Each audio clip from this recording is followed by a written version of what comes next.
Hello everyone, আসসালামু আলাইকুম। কি অবস্থা সবার, কেমন আছেন? অনেক দিন পর আবার আসছি আপনাদের মাঝে আমার নতুন ভিডিও নিয়ে। আজকে আমি আপনাদেরকে দেখাবো NSZT-Y64T প্লেয়ারটা কীভাবে এসডি কার্ড আপনারা ইনস্টল করবেন, সফটওয়্যার এসডি কার্ড। প্লেয়ারটা যখন আপনারা ব্যাটারি খুলবেন এইরকম ফেজ আসবে যখন এসডি কার্ড থাকবে না। তারপরে আপনারা অডিও বাটনটা ক্লিক করবেন।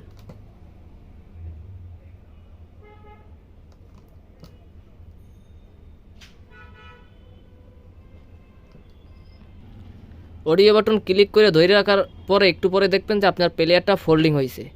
প্লেয়ারটা ফোল্ডিং হবার পরে দেখবেন প্লেয়ারে একটা অডিও এসডি কার্ড লেখা স্লট আছে। এটা আপনার প্লেয়ারের গানের এসডি কার্ড। আর আপনার প্লেয়ারের সফটওয়্যার এসডি কার্ডটা এই ঢাকনাটা খোলার পরে দেখবেন ভিতরে দুইটা স্লট আছে। উপরে হলো মিনি বিকাশ আর নিচে হইলো ম্যাপের এসডি কার্ড। এই ম্যাপের এসডি কার্ডটা হইলো আপনার প্লেয়ারের সফটওয়্যার এসডি কার্ড। আমি এখন এই জায়গায় ম্যাপের এসডি কার্ডটা দিতে আসি।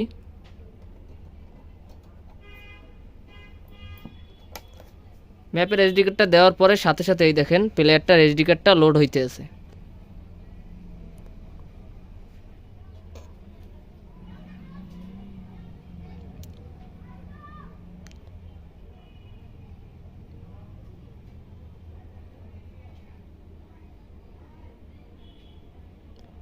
প্রায় লোডিং হওয়া শেষ, একটু বাকি আছে। এই যে এসডি কার্ড লোডিং হওয়া শেষ হয়ে গেছে। এখন ক্লোজে আমি ক্লিক করব। প্লেয়ারটা অটোমেটিক ফোল্ডিং ক্লোজ হয়ে গেছে। অরিজিনাল এসডি কার্ড থাকলে প্লেয়ারগুলো হালকা একটু স্লো কাজ করে। এই যে প্লেয়ারে ফুল ম্যাপ আসছে, জাপানিজ ম্যাপ। এই যে অডিওতে ক্লিক করলাম, এই যে প্লেয়ারের সব অপশনগুলো চলে আসছে। সো এইভাবে আপনারা এসডি কার্ড লোড দেবেন প্লেয়ারে।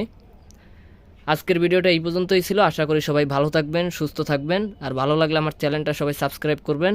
ধন্যবাদ।